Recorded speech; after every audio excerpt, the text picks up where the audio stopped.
Donna, have you heard from that pro bono client? She was supposed to be here at 2. Well, she better get here soon. I've got to go to court, then I've got to get my car from the auto shop before they close. Come in. I'll talk to you later. Oh, please, come in, come in. Please, I'm so sorry to be late. Boss not come, I take my son. That's okay. You're Mrs. Flores? Hi, I'm Brian Towers. Please, have a seat, have a seat. Let's get down to business, shall we? What is your legal concern? Well, I come because my husband and I are divorced, becoming divorced, and I get custody of my son. I only have my son, not my husband. So you want to fight for sole legal and physical custody of your son? No, I want my son with me only. Okay, sole legal custody means that you are the only one responsible for the legal well-being of your child. And I assume you want sole physical custody as well, which means you'll be the residential custodian. And I'm not sure what you mean by... well, undoubtedly your ex-husband will be the sole child obligor. I'm sorry. Some English words I don't know. Can you say again? Look, I'm afraid I really have to get going for now. And you were so late that we ran out of time. I got a ride for today. I have no car and no drive. Well, if you could call me when you're on the way, that would be great. I tried, but I have no phone.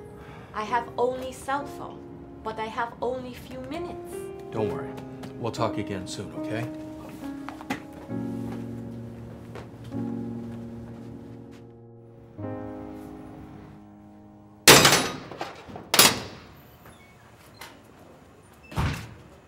You're late.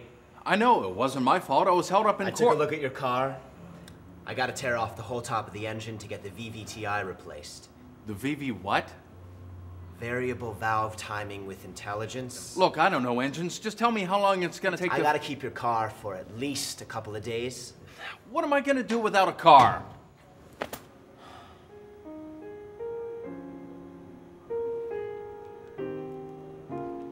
Hi, Mrs. Flores. This is your attorney, Brian Towers. I'm just checking in to see if we're still on for tomorrow. If you can't find a ride, then oh, you can. Wonderful, wonderful. Well, I'll see you then.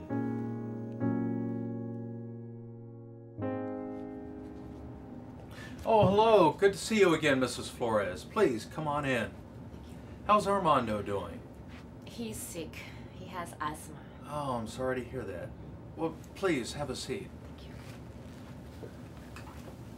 As attorneys, sometimes our best action is to listen. Our pro bono clients are often confronting challenges which are hidden to us.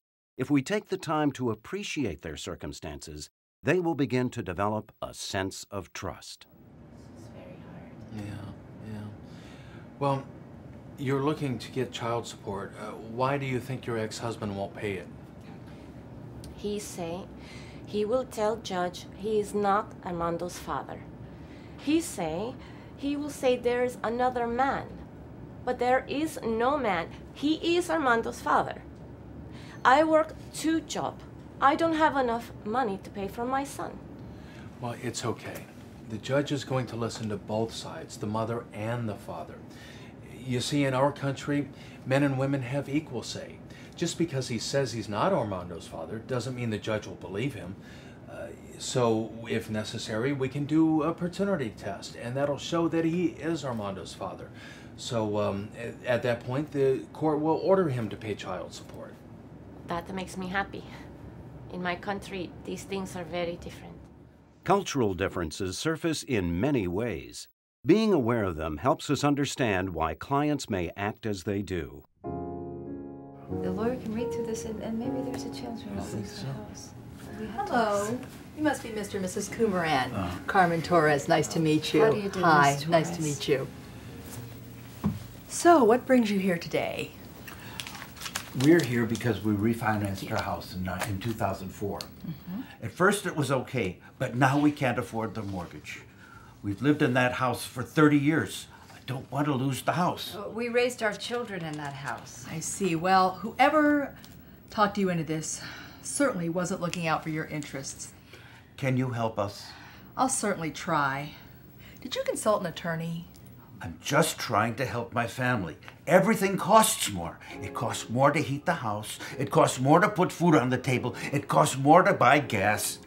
I've worked in that factory all my life. They rarely give us a raise. They don't care about my family. You probably don't care either. I'm sorry. Call me when you think you can help.